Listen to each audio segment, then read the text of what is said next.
രാഹുൽ രാഹുൽ ഈ സനാതന ധർമ്മത്തെ ഇങ്ങനെ നിരന്തരം വിമർശിച്ചതുകൊണ്ട് എങ്ങനെയാണ് ഇവർ ബെനിഫിറ്റഡ് ആവാൻ പോകുന്നത്? ഇവർക്ക് എന്തെങ്കിലും പ്രയോജനം കിട്ടുമോ? അതോ ഈ മുസ്ലിം വോട്ട് ബാങ്ക് ഉറപ്പിക്കുക എന്നുള്ളത് കോൺഗ്രസ്സുകാർ അടിച്ചുകൊണ്ട് പോകണ്ട, അതൊക്കെ ഇങ്ങോട്ട് വരട്ടെ എന്ന ഒരു അമിതമായ ആഗ്രഹമായിരിക്കും ഇവരെ നയിക്കുന്നത്? അതിൽ അനിൽജി രണ്ട് കാര്യങ്ങളുണ്ട്. ഇപ്പം ടി ജി മോഹൻദാസ് ജി വളരെ വളരെ കൃത്യമായി പറഞ്ഞ പോലെ ഐഡന്റിറ്റി പൊളിറ്റിക്സ് നമ്മുടെ നാട്ടിലും ലോകത്തെല്ലായിടത്തും സ്ട്രോങ് ആണ്. ഇപ്പം ഡൊണാൾഡ് ട്രംപ് അമേരിക്കയിലെ ഐഡന്റിറ്റി പൊളിറ്റിക്സ് ആണ്. അവിടുത്തെ പ്രൊട്ടസ്റ്റന്റ്, ക്രിസ്ത്യൻ, വൈറ്റ് എന്നൊക്കെ പറയുന്ന ഒരു സ്വത്വത്തിന്റെ റെപ്രസെന്റേഷൻ കൂടിയാണ്. അതേപോലെ നമ്മുടെ നാട്ടിൽ ഈ ഐഡന്റിറ്റി പൊളിറ്റിക്സ് വളരെ സ്ട്രോങ് ആണ്. സനാതന ധർമ്മത്തെ, വിശിഷ്യ ഹിന്ദു വിശ്വാസങ്ങളെ ഒക്കെ ഈ രീതിയിൽ വിമർശിക്കുകയാണെങ്കിൽ മറുഭാഗത്ത് ഒരു കൺസോൾട്ടേഷൻ ഉണ്ടാക്കാം എന്ന ചിന്തയിൽ നിന്നാണ് പലപ്പോഴും ഇത് വരുന്നത്. അപ്പൊ അവിടെയാണ് മഹാത്മാഗാന്ധി ചെയ്തിരുന്ന കാര്യം. മഹാത്മാഗാന്ധിയും ഐഡന്റിറ്റി പൊളിറ്റിക്സിനോട് കുറെയൊക്കെ താതാത്മ്യം പ്രാപിച്ചിരുന്ന വ്യക്തിയായിരുന്നു. പൂർണ്ണമായിട്ടല്ലെങ്കിലും കുറെയൊക്കെ താതാത്മ്യം പ്രാപിച്ചിരുന്ന വ്യക്തിയായിരുന്നു. അന്ന് മുഹമ്മദ് അലി ജിന്ന ഒരു വല്ലാത്ത രീതിയിൽ വളരുമ്പോൾ അദ്ദേഹം മൗലാന അബുൽ കലാം ആസാദിനെ കോൺഗ്രസിന്റെ പ്രസിഡന്റ് ആക്കുന്നുണ്ട്. എന്നിട്ട് അതിന്റെ മെസ്സേജ് എന്ന് പറഞ്ഞാൽ, നോക്കൂ, മദ്യപിക്കുന്ന, പന്നിയിറച്ചി കഴിക്കുന്ന നിരീശ്വരവാദിയായ ജിന്നയാണ് മുസ്ലിങ്ങളുടെ വോട്ട് കൊണ്ടുപോകുന്നതിന് പകരം വിശ്വാസിയായ ഖുറാൻ പണ്ഡിതനായ മൗലാന ആസാദാണ് കോൺഗ്രസിന്റെ പ്രസിഡന്റ് എന്നാണ്. അവിടെയാണ് നേരത്തെ സയന്റിഫിക് ടെമ്പർ തീർച്ചയായിട്ടും വേണം, പക്ഷേ സയന്റിഫിക് ടെമ്പറിന്റെ കൂടെ ഒരു സ്പിരിച്വൽ ഹെറിറ്റേജ് കൂടെ ബാലൻസും ബ്ലെൻഡും ചെയ്യാൻ നമുക്ക് കഴിയണം.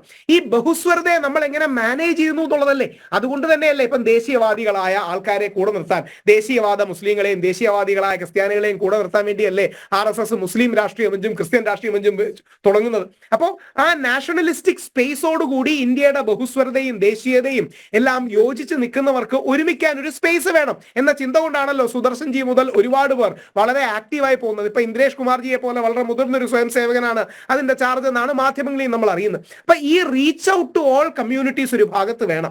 GV ഹരിജിയെ പോലെ നെഹ്റുവിയൻ സെക്കുലറിസം മനസ്സിൽ കൊണ്ടു നടക്കുന്ന ആൾക്കാരുണ്ടാകാം. അവർ ഒരു 50%, ബാക്കി ഒരു 50% സ്വത്വം, സമുദായം, എന്താ പറയുക, ജാതി, മതം, സ്പേസ്, പ്രദേശം, ഇത്തരം കാര്യങ്ങളിലും കൂടെ വോട്ട് ചെയ്യുന്നവരാണ്. കോൺഗ്രസിന് എന്തുകൊണ്ടാണ് തമിഴ്നാട് നഷ്ടമാകുന്നത്? ഹിന്ദി വിരുദ്ധ പ്രക്ഷോഭങ്ങൾ വന്നു, തമിഴ് ഐഡന്റിറ്റി ഉയർന്നു വന്നു. ഇതൊക്കെ ഐഡന്റിറ്റി പൊളിറ്റിക്സിന്റെ ഭാഗമാണ്. അപ്പൊ ഐഡന്റിറ്റി പൊളിറ്റിക്സ് ഇല്ലാന്ന് നമ്മൾ കണ്ണടച്ചിരുട്ടാക്കരുത്. അതുകൊണ്ടാണ് നേരത്തെ പറഞ്ഞ പോലെ തിരുവനന്തപുരത്ത് ഒന്നെങ്കിൽ നായരോ നാടാരോ, അല്ലെങ്കിൽ എറണാകുളത്ത് വന്നാൽ ലത്തീൻ കത്തോലിക്കൻ തന്നെ വേണം, പാലേ പോകുമ്പോൾ ക്രിസ്ത്യാനി വേണം, മഞ്ചേരിയിൽ മുസ്ലിം വേണം എന്ന് പറയുന്നതിന്റെ റീസൺ എന്ന് പറഞ്ഞാൽ ഈ ഐഡന്റിറ്റികളും കൂടി നമ്മുടെ രാഷ്ട്രീയത്തിന്റെ സത്യസന്ധമായ ഒരു കാര്യമാണ്. ആ സ്പേസിലേക്ക് കൊണ്ടുവരാൻ കൂടി വേണ്ടിയല്ലേ, ആ സ്പേസ് കൂടി അക്കോമഡേറ്റ് ചെയ്യാൻ വേണ്ടിയല്ലേ ഇതൊക്കെ ചെയ്യുന്നത്. അപ്പൊ ഈ ബാലൻസ് ഉണ്ടാകണം. യഥാർത്ഥത്തിൽ ഇന്ത്യൻ രാഷ്ട്രീയത്തിന്റെയും സാമൂഹികം ലോകത്തിൽ എവിടെയാണെങ്കിലും അതിന്റെ ആത്മാർത്ഥമായ അവസ്ഥ ഈ സ്വത്വങ്ങളെ ഹാർമണൈസ് ചെയ്യുകയും എന്താ പറയുക, സിനർജൈസ് ചെയ്യുകയും ഒക്കെ ചെയ്യുന്ന ഒരു മനോഭാവം ഉണ്ടാവുന്നുണ്ട്. പണ്ട് മഹാത്മാഗാന്ധി നല്ല രീതിയിൽ ചെയ്തിരുന്നു. അങ്ങനെയാണ് ലെഫ്റ്റ് ലിബറൽ ബ്രാഹ്മണനായ നെഹ്റുജി ഒരു വശത്തും റൈറ്റ് കൺസർവേറ്റീവായ സർദാർ വല്ലഭഭായ് പട്ടേൽ മറുവശത്തും ഒക്കെ ഉണ്ടാകുന്ന ഒരു ബാലൻസ് ഉണ്ടാകുന്നത്. അപ്പൊ ഇത് സത്യസന്ധമായി നമ്മൾ കാണാതെ ഒന്നെങ്കിൽ മതേതരത്വത്തിന്റെ പേരിൽ അല്ലെങ്കിൽ മതേതരത്വത്തിന്റെ എതിരുള്ള പേരിൽ എല്ലാത്തിനെയും ഒരു ഏകശിലാത്മകമായി കൊണ്ടുവരാൻ പറ്റില്ല.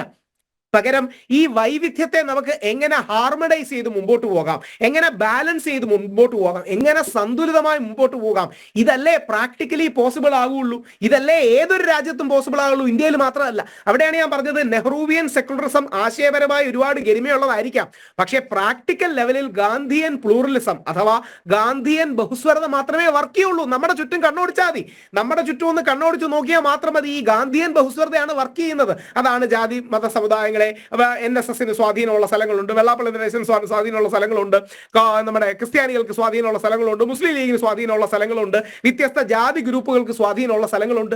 ഇങ്ങനെ ഒരു ഹാർമണി, റെയിൻബോ കോalition എന്നൊക്കെ അമേരിക്കൻ പൊളിറ്റിക്സിൽ വിളിക്കുന്ന ഈ യാഥാർത്ഥ്യത്തോട് നമ്മൾ മൽപ്പിടുത്തം നടത്തേണ്ട കാര്യമില്ല. ഈ യാഥാർത്ഥ്യത്തെ ഹാർമണൈസ് ചെയ്താൽ മതി. അതോടൊപ്പം നേരത്തെ ഹരിജി പറഞ്ഞ സാധനത്തിന്റെ വില കൂടുന്നുണ്ട്, പെട്രോളിന്റെ വില കൂടുന്നുണ്ട്, ബാക്കിയുള്ള കാര്യങ്ങൾ കൂടുന്നുണ്ട്, സാമ്പത്തികമായ പൊളിറ്റിക്സ്, വികസനം, പുതിയ റോഡ് വേണം. ഈ രണ്ട് രീതിയിലുള്ള കാര്യങ്ങൾ കൊടുക്കണം. ഒരു വരി കൂടെ പറയാം. ഇത് കഴിഞ്ഞ് എനിക്ക് 9 മണിക്ക് ടൈംസ് നൗ ചർച്ചയുണ്ട്. അവിടെ നരേന്ദ്രമോദിജി അജ്മേർ ദർഗയിലേക്ക് ഒരു ചാദർ അല്ലെങ്കിൽ പട്ട് കൊടുത്തു വിട്ടതിന് എതിരെ ചില ആൾക്കാർ കോടതി പോയിരിക്കുക. നരേന്ദ്രമോദിജി അത് ചെയ്യുന്നത് എന്തുകൊണ്ടാ? വിശ്വാസം, എല്ലാവർക്കും സബ്കാ സാത്ത് സബ്കാ വികാസ് എന്ന ആശയം ഉള്ളതുകൊണ്ടല്ലേ. അല്ലെങ്കിൽ നമ്മുടെ അബ്ബാസ് എന്ന് പറഞ്ഞ അദ്ദേഹത്തിന്റെ ചൈൽഡ്ഹുഡ് ഫ്രണ്ടിനെ കുറിച്ച് പറയുന്നുണ്ട്. ഈദിന് മുസ്ലിം സമൂഹത്തിന്റെ വീട്ടിൽ നിന്ന് അദ്ദേഹത്തിന് ആഹാരം കൊണ്ടുവരുന്നു പറയാറുണ്ട്. അപ്പൊ ഇതെല്ലാം ഹാർമണിയാണ്, സബ്കാ സാത്ത് സബ്കാ വികാസ് എന്ന മന്ത്രമാണ്. അത് ഒരുമിച്ച് കൊണ്ടുപോകാൻ കഴിയണം.